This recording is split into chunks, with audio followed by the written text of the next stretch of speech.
یا حسین لبیک یا حسین لبیک یا حسین لبیک یا حسین سارے صلوات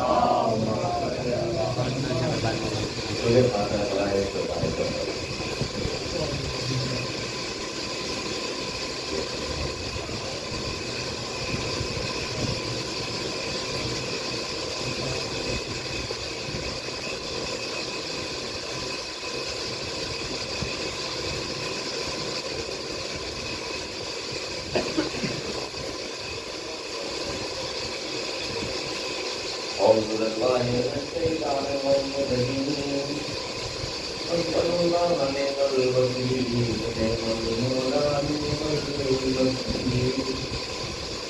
بسم الله الرحمن الرحيم والصلاة والسلام على أشرف الأنبياء سيد المرسلين سيدنا ونبينا ومولانا ومولى الثقلين جد الحسن والحسين اللهم صل على محمد وآل محمد الطيبين الطاهرين المعصومين المنتقمين أما بعد فقد قال الله تبارك في كتابه المبين وهو أصدق الصادقين والقول الحق بسم الله الرحمن الرحيم إني أذكر الله آتاني الكتاب وجعلني نبيا اللهم صل على محمد وآل محمد گزارش ہے اس بات اس خانوادے سے ملے تمام ان اداروں کی جنہوں نے سفاری کو قائم کیا وہاں ہمارے ملک میں تمام بزرگان اپنے بزرگ یہ مصطفیٰ حسین بسم اللہ الرحمن اللهم صل على محمد وعلى بسم الله الرحمن الرحيم الحمد لله رب العالمين الرحمن الرحيم مالك اهدنا الصراط المستقيم صراط الذين أنعمت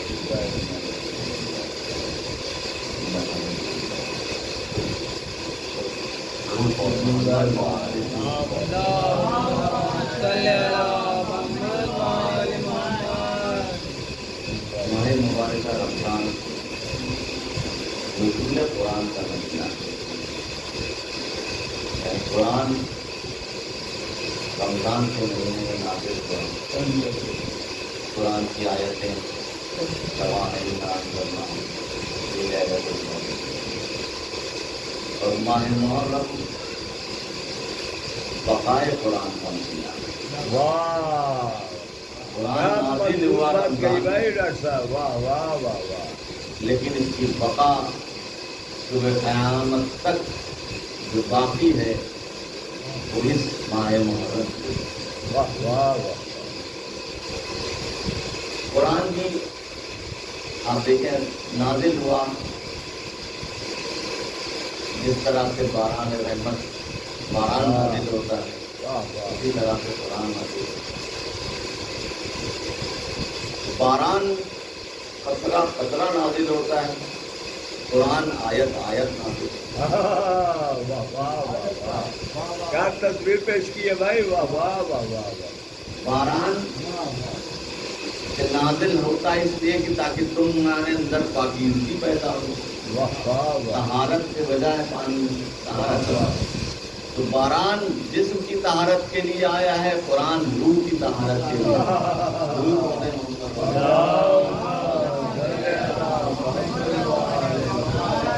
اس قرآن کی کیا مضمون پیش کر رہے ہیں بھائی واہ واہ واہ واہ ایک معتبرہ اور مختصر سی آیت اس میں پروردگار اپنے ایک اولو العزم پیغمبر کے ذریعے ان کے کلام کو اس نے اپنی آیت کی زینت بنائی اور جب جناب عیسیٰ اس دنیا میں آئے اور آپ کے لبے رسالت جنبش کی تو آواز نکلی عبداللہ آزان الکتاب میں اللہ کا بندہ ہوں، مجھے اللہ نے کتاب دی ہے اور نبوت عطا کی ہے۔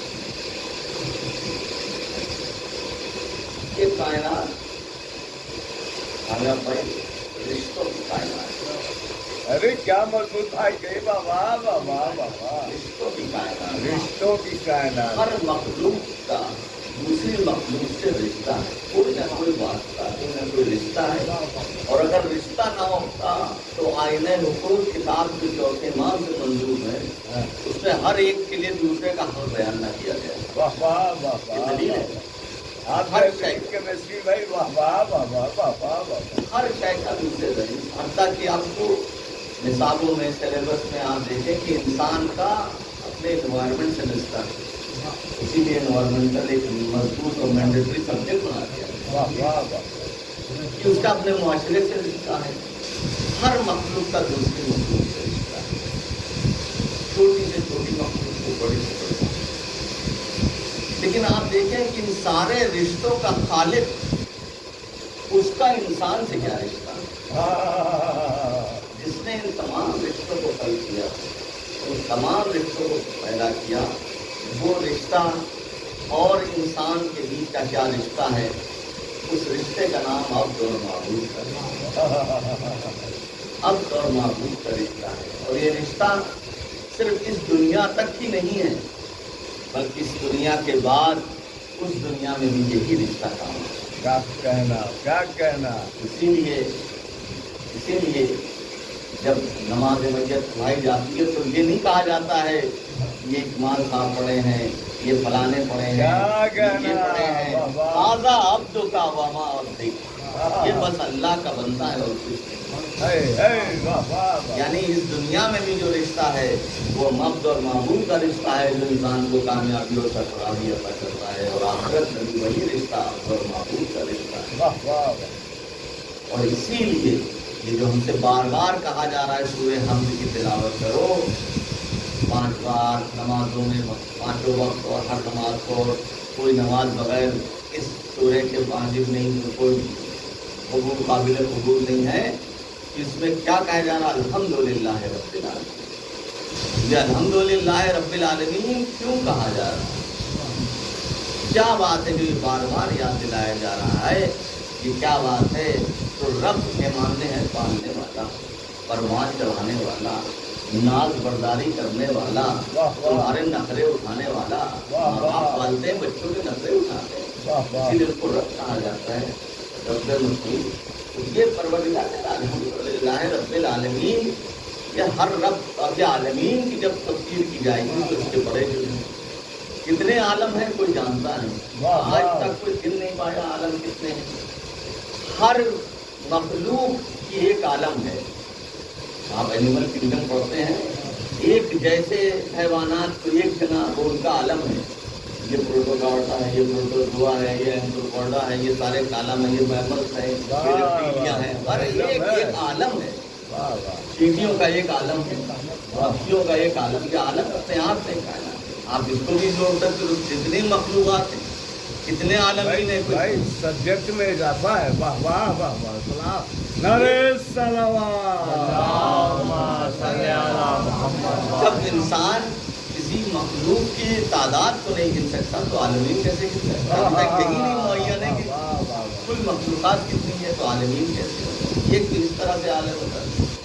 تو اور اس کے علاوہ جو عرفا نے مفسر قرآن نے لکھنے والا بتایا ہے، عالمین کا ایک ترجمہ کیا ہے، عالمین جہاں 3 یا 3 سے زیادہ عالم ہے عربی میں، واہ واہ واہ واہ۔ کہا کہ پہلا عالم ہے عالم ارواح۔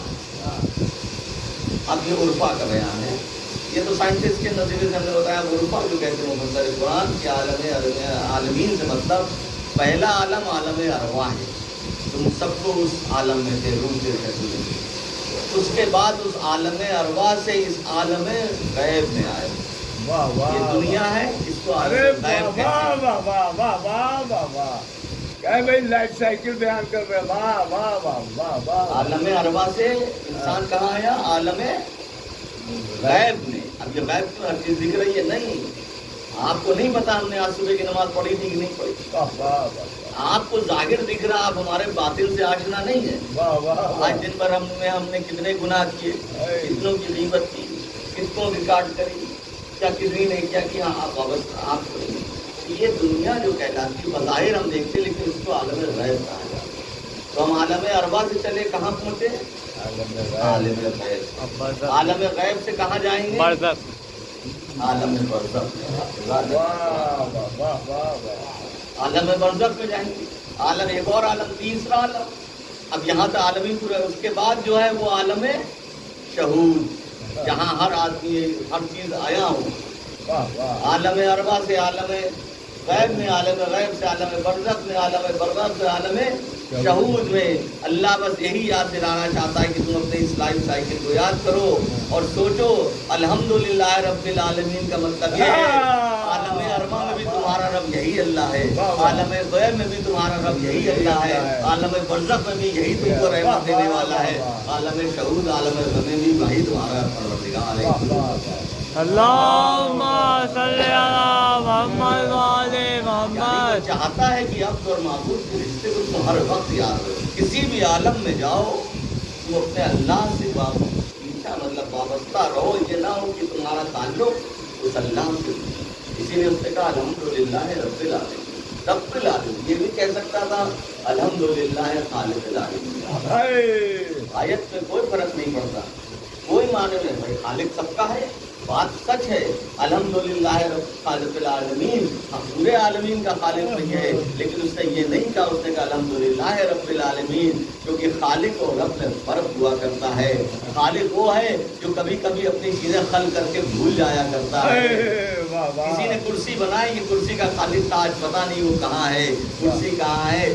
خالق اور مخلوق میں ہمیشہ کبھی کبھی رابطہ ٹوٹ جایا کرتا ہے، لیکن رب وہ خالق ہے کہ تم کسی بھی عالم میں رہو گے ہمارا تمہارا رشتہ برقرار رہے گا. جب تم پکارو گے ہم تمہاری شہرت سے قریب ہیں. تم نے آواز دی اور ہم نے تمہیں دیکھ لیا. اللہم صلی علی محمد وآل محمد. عبد اور معبود کا رشتہ ہے. اور یہی نہیں، اور جب مقام فخر میں جب مولا کائنات نے بیان کیا انا اکون عبدا،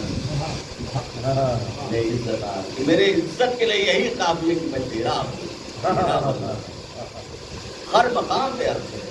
دیکھیے جب جناب عیسیٰ نے زبان کھولی تو کیا کہا؟ انی عبداللہ، میں تمہارا بندہ ہوں، میں تمہارا عبد ہوں. جناب عیسیٰ یہ بھی تو کہہ سکتے تھے میں صاحب شریعت ہوں، مجھے نبوت عطا کی گئی ہے، میں نبی ہوں، میں رسول ہوں، میں اولو العزم پیغمبر ہوں، مجھے کتاب دی گئی ہے، میں صاحب ہوں، میں اولو العزم ہوں. لیکن یہ نہیں کیا. فخر کا مقام منصب نہیں ہے، فخر کا مقام عبدیت ہے.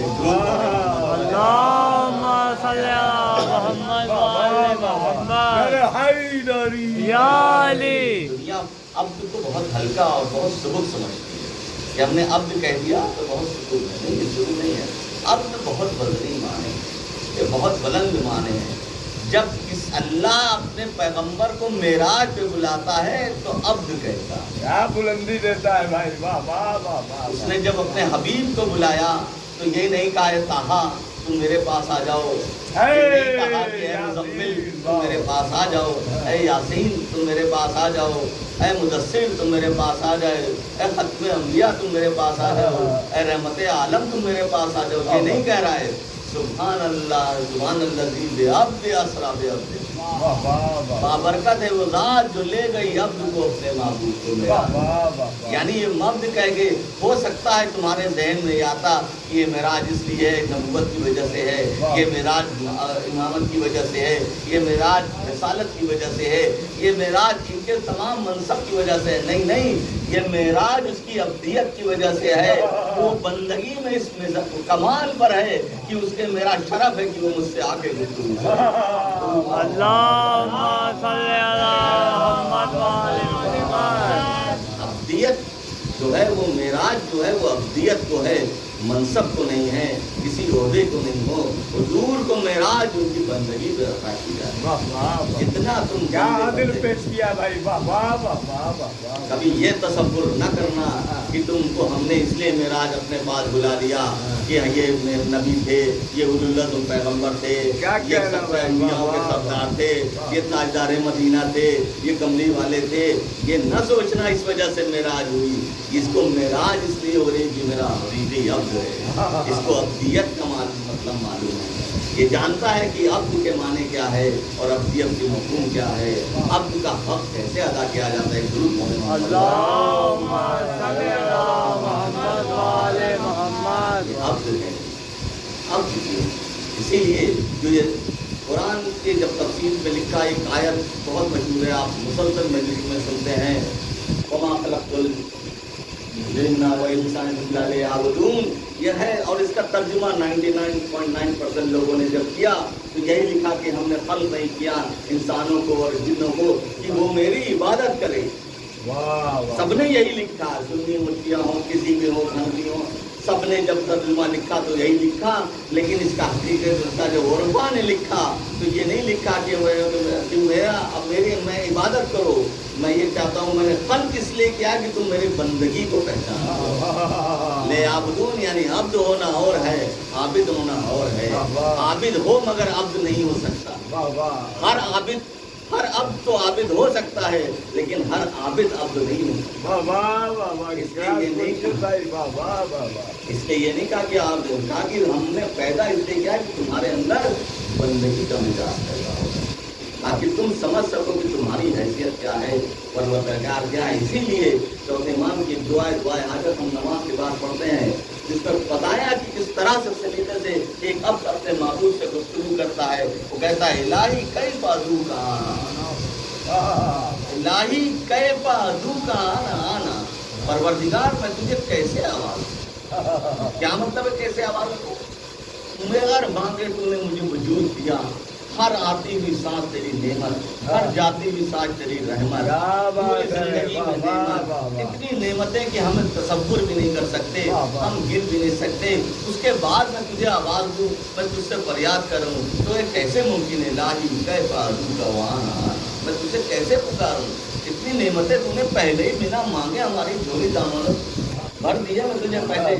لیکن پھر دوسرے مسئلے میں اس کی وضاحت کر دی. کیف تخت و انار الہی کیف ادعوک آنا والا. اللہم صلی علی محمد وآل میں تجھ سے کیسے مایوس ہو جاؤں کیونکہ تو میرا پروردگار پورا ہے.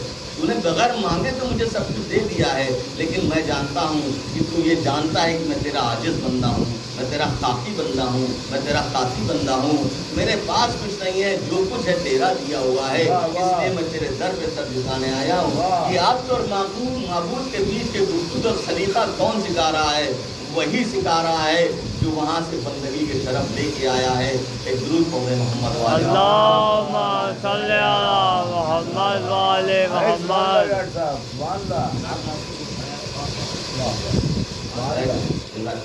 پروردگار سننے والوں کی سلامت رکھے. درود پڑھیں. اللہم صلی علی محمد وآل محمد. آپ کو بہت زیادہ دیر رحمت نہیں دینی ہے، لیکن میں اپنے مجلس اور تاریخ سے مربوط ہوں. آپ کو بھی احساس ہوگا میں بھٹکا نہیں ہوں، اور اس موضوع کا آج کی تاریخ سے بہت گہرا ربط ہے. درود پڑھیں محمد. اللہم صلی علی محمد وآل محمد. تو یہ جو بندگی ہے پروردگار، کہ ہمارے اندر بندگی کا مزاج پیدا ہوا. کیونکہ جو بندہ ہے جس کے اندر یہ بندگی کا مزاج ہو گیا، اس کے اندر ہم نے ایسی صفت عنایت کر دی ہے کہ اب کوئی کہہ سکتا ہے کہ حبیب کو آپ نے معراج ادا کی. ہمارا ایک مومن کے لیے کیا تھا کہ وہ پروردگار اگر تیری معراج رسالت کو نہیں تھی، نبوت کو نہیں تھی، کسی منصب کو نہیں تھی، تو ہم نے کیا کیا تھا؟ ہم کو کیوں نہیں معراج پہ بلایا؟ یوم جزا کوئی بندہ مومن، کوئی متقی کھڑا ہو کے پروردگار سے سوال کر سکتا تھا کہ ہم نے کیا خطا کی تھی، ہم کو نہیں بنایا. اگر تیری معراج کسی منصب کے ذریعے نہیں تھی، عبد کے ذریعے کے وجہ سے تھی، تو ہم بھی تو تیرے اب تھے، ہم کو تو نے کیوں نہیں معراج پہ بلایا؟ تو پروردگار آواز دے گا اس حبیب کو تو میں نے ایک معراج پہ بلایا. میں دل میں چاہتا ہوں تم کم سے کم 5 بار معراج کو پڑھو. کیسے ممکن ہے؟ کہا تمہیں سنا نہیں فکرا، میرے حبیب کی زبان سے سن لو. یہ کہا کہ یہ نماز مومن کی معراج ہے. ابدیت کا سب سے اعلیٰ مقام سجدہ ہے. تم سجدے میں گرتے چلے جاؤ گے، معراج عطا ہوتی چلی جائے گی. اللہم صلی علی محمد وآل محمد. کوئی بندہ مومن یہ شکوہ نہیں کر سکتا، یہ سوال نہیں اٹھا سکتا کہ ہم کو معراج کا موقع نہیں دیا. ہم نے تم کو دیا. تم مصلی عبادت پر آؤ، تم ہمارے سے رابطہ کرو، تم ہمارے اندر ہم سے گفتگو کا سلیقہ پیدا کرو. جتنا تم جھکتے جاؤ گے، تم رکوع میں گئے، تم قیام میں گئے، تم رکوع میں گئے، تم سجدے میں گئے، یہ تمہاری معراج کی منزل ہے. اور جب تم سجدے میں پہنچو گے اور اب سبحان رب الاعلیٰ کو بحمدہ جب کہو گے تو یہ تمہاری معراج ہے. تم اب سے معبود کے سامنے اللہم صلی علی محمد وآل محمد. ابدیت کے لیے اور اس کا بتایا عرفا نے کہ اگر کوئی انسان عبد بننا چاہتا ہے تو اس کے اندر کچھ باتیں ہیں جو ہونی چاہیے. 5 یا 6 صفات بتائی گئی کسی کتاب میں. 7 صفتیں مختصراً چند صفتیں، صرف مجھے ان کا بیان نہیں کرنا ہے، صرف گنوانا ہے انہیں پہ بچوں کے لیے، تاکہ اگر وہ چاہتے ہیں کہ ان کے عبد اور معبود کے بیچ کا رشتہ قوی ہو اور ان کے اندر ابدیت کی صلاحیت پیدا ہو جائے تو کم سے کم ان باتوں کا غور کریں. ان کی تفصیل کتابوں میں مل جائے گی. والدین بتا دیں گے، محلے کے مسجد کا امام جمعہ بتا دیں گے، لیکن آپ اس پہ غور ضرور کریں کہ اگر ہمیں عبد بننا ہے تو ہمارے اندر کون کون سی صفات ہونی چاہیے. پہلا وہ ہوتا ہے کہ عبد وہ ہوتا ہے جس سے گناہ درد ہو جاتے ہیں، جو گناہوں سے دور رہتا ہے. دوسری صفت بتائی گئی کہ وہ عبد وہ ہوتا ہے جس کا شکم مال حرام سے نہیں ہوتا ہے، وہ کبھی مال حرام سے قریب نہیں جاتا ہے. وہ کیا ہوتا ہے جس کے اندر حیا اور غیرت پائی جاتی ہے. عبد وہ ہوتا ہے جس کے اندر سکوت اور خاموشی پائی جاتی ہے. عبد وہ ہوتا ہے جس کے اندر صلہ رحمی اور مومن پرستی پائی جاتی ہے. عبد وہ ہوتا ہے جو جب ذکر خدا ہوتا ہے تو اس کی آنکھوں سے آنکھ لگے وہ گریا کرنے لگتا ہے. یہ چند صفات ہے. اگر تمہارے اندر پیدا ہو گئے تو سمجھ لو تم اس معبود کے عبد ہو گئے. تم اگر حق فرمانا چاہتے ہو، یعنی عبد کا مطلب کیا ہے کہ پروردگار کی اطاعت کی اس طرح سے سرنگو ہو جانا کہ اس نے جو کہا ہے اس کے واجب پر عمل کرو، اس کے حرام سے دور رہو. کچھ اور نہیں ہے. جو کہہ دیا وہ کرنا ہے، جس سے روک دیا اس پر نہیں جانا ہے. اس کے علاوہ کچھ ابدیت نہیں ہے. یہی تقوی کی نشانی، یہی ابدیت کی نشانی، یہی عظمت کی نشانی. اسی کے اندر تو اسی سے تمہارے اندر کمال پیدا ہو سکتا ہے. واجبات پہ عمل کرنا ہے، محرمات سے اپنے آپ کو روک لینا ہے. اور اس تمام صفت اور کمالات کو اگر تم نے ایک ذات میں دیکھنا ہے کہ جہاں اپنی خواہشوں کا گلا گھونٹ کے اطاعت کیسے کی جاتی ہے تو اس ایک ذات کا نام ہے عبد الصالح. کون عبد الصالح؟ آج کی تاریخ شب جمعہ ہم زیارت حضرت عباس پڑھتے ہیں، السلام علیکہ یا عبد الصالح. کس کا ذکر ہے یہ عبد صالح؟ کون ہے عبد صالح؟ یہ ہمارے آقا، ہمارے غازی، ہمارے مولا کا جو لقب ہے عبد صالح. کیسا عبد صالح؟ یعنی وہ عبد صالح کی کئی تفسیر کی گئی. کہا کہ وہ عبد جس کے اندر اتنی صلاحیت ہو، صلاحیت کا مجموعہ ہو، اس کو عبد صالح. یعنی اس کے اندر ابدیت منزل کمال کو ہو. ابدیت کس طرح سے ہو کہ جو اپنے اطاعت، اپنے وقت کے ایمان کی اطاعت کرنا چاہتے. اماموں کا درجہ اور ہے، لیکن ایک غیر امام کس طرح سے، ہم اماموں کا مقابلہ نہیں کر سکتے، لیکن ایک غیر امام کس طرح سے اپنے وقت کے ایمان کی نصرت کرتا ہے، اس کی اطاعت کرتا ہے. ایسی اطاعت کی اپنے جذبات کو پی دیا. کس کس مقام پر صبر کیا ہے، کس کس مقام پر اپنے وہ سوال جو سپین میں 11 برس کا تھا اور جب وہ نکلے نقاب پہن کے لڑنے نکلا تو لوگ سمجھ رہے تھے کہ علی لڑ رہے ہیں، اور اس کی شجاعت علی تھی. ایک ایک بندہ جانتا تھا، عرب کا ایک ایک سپاہی میدان جنگ کا سپاہی پہچانتا تھا. عباس کی شجاعت سے واقف تھا تو کیا اس کے گھر کے بچے ان کی شجاعت سے واقف نہ ہوں گے؟ اگر کہہ دیتے چچا ہمیں پانی چاہیے تو فرات قبضے میں نہ ہو، فرات ٹھوکروں میں ہوتی. لیکن اس وقت یہ نہیں کہا کہ اس لے کے کسی بچے کا سوکھا ہوئے ہونٹ دے کے، سکینہ کے سوکھے ہوئے لب دے کے اور مشکیزہ لے کے دریا پہ جا کے حملہ کر دیا. پانی لے کے آ سکتے تھے لیکن نہیں. کیوں؟ کیونکہ امام کی ورزی نہیں. اطاعت امام میں اپنے آپ کو اس طرح سے ختم کر دیا کہ ہماری خواہش نہیں، ہمارے جذبات نہیں. ہم کو نہیں جو کہ میں ایک حقیقی عبد صالح. اور جب اس منزل پر صبر تھا، اس منزل پر اطاعت تھی، تو چھٹے امام نے سلام کیا ہے تو اس نے کہا ہے کہ یہ نہیں کہا کہ سلام ہوں میرے چچا عباس، بلکہ کہہ رہے ہیں سلام ہوا ہے عبد صالح، یعنی وہ بندہ جس کے اندر اطاعت اس منزل کمال پر دی کہ اپنے وقت کے امام کی اطاعت اس منزل کمال ہے۔ یہی درس ہے، یہی وہ ہے، یہی وہ ذات ہے جس سے ہمیں درس مل سکتا ہے کہ ہمیں ابدیت اگر سیکھنی ہو تو حضرت عباس سے وابستہ ہو، اگر تمہیں اطاعت سیکھنی ہے تو ان سے وابستہ ہو جاؤ، اور یہ تو باب الحوائج ہیں، تم بس ان کے دامن سے وابستہ ہو جاؤ، بغیر ہاتھوں کے اتنی عطا کریں گے کہ تمہارے اندر ابدیت بھی آ جائے گی، تمہارے اندر کمال بھی پیدا نعرہ سلوات۔ اس طرح سے باخبر اور پروردگار، اور کیونکہ ہر مقام پر مدینے سے لے کر مکہ سے لے کر کربلا کے مقام پہ ہر مقام میں زندگی کے ہر لمحے میں اس شجاع نے اپنے صبر کو، اپنے تلوار کو، اپنے جذبات کو قابو میں رکھا۔ اطاعت امام میں امام حسن کا جنازہ نکلا، تیر چلے لیکن ان کا ہاتھ تلوار پہ نہیں گیا، کیوں؟ کیونکہ آقا امام حسین کی مرضی نہیں تھی۔ وہاں پہ صبر کیا، اس کے بعد وہاں سے جنازہ پلٹایا گیا، امام حسن کا جنازہ پلٹایا گیا، آقا عباس نے صبر کیا۔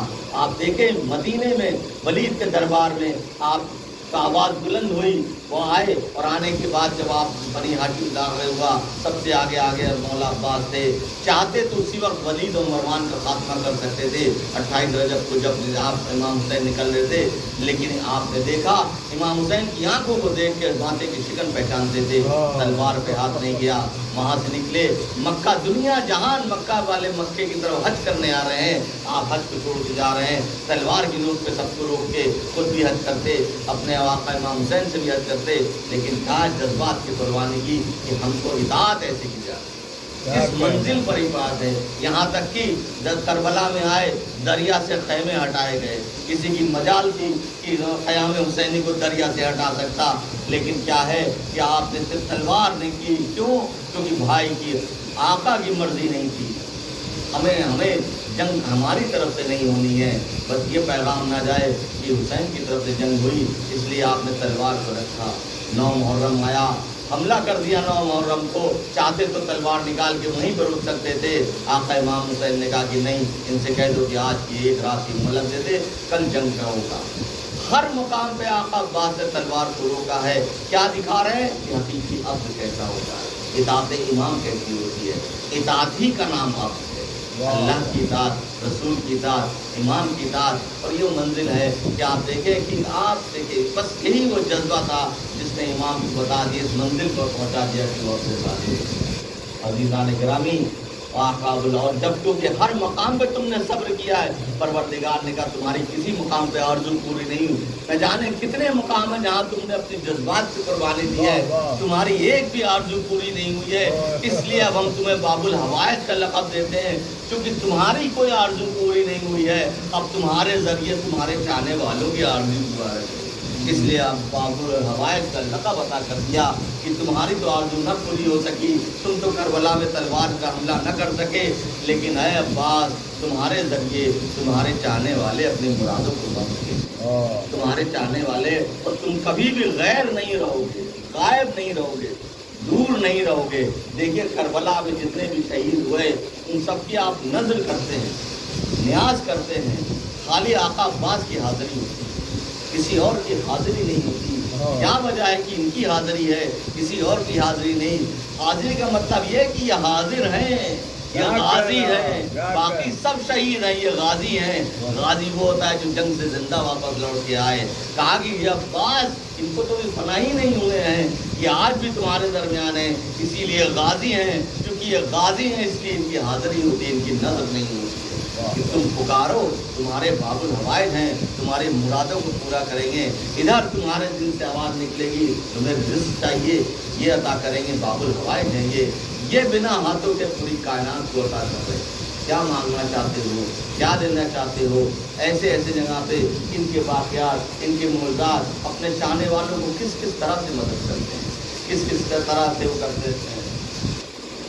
ایک واقعہ آپ نے سنا ہوگا، ازداری کے سلسلے میں لبنان کا ایک تاجر تھا، اور اس کو وہ ہر سال عزاداری کرتا تھا، لیکن ایک سال اس کے حالات خراب ہوئے، محرم قریب آنے لگا، اس کے حالات خراب ہوتے گئے، اس کے پاس کوئی سرمایہ نہیں بچا، اور یہاں تک کہ جو کچھ بھی تھا گھر میں تو اثر اس کا سرمایہ سب ختم ہو گیا۔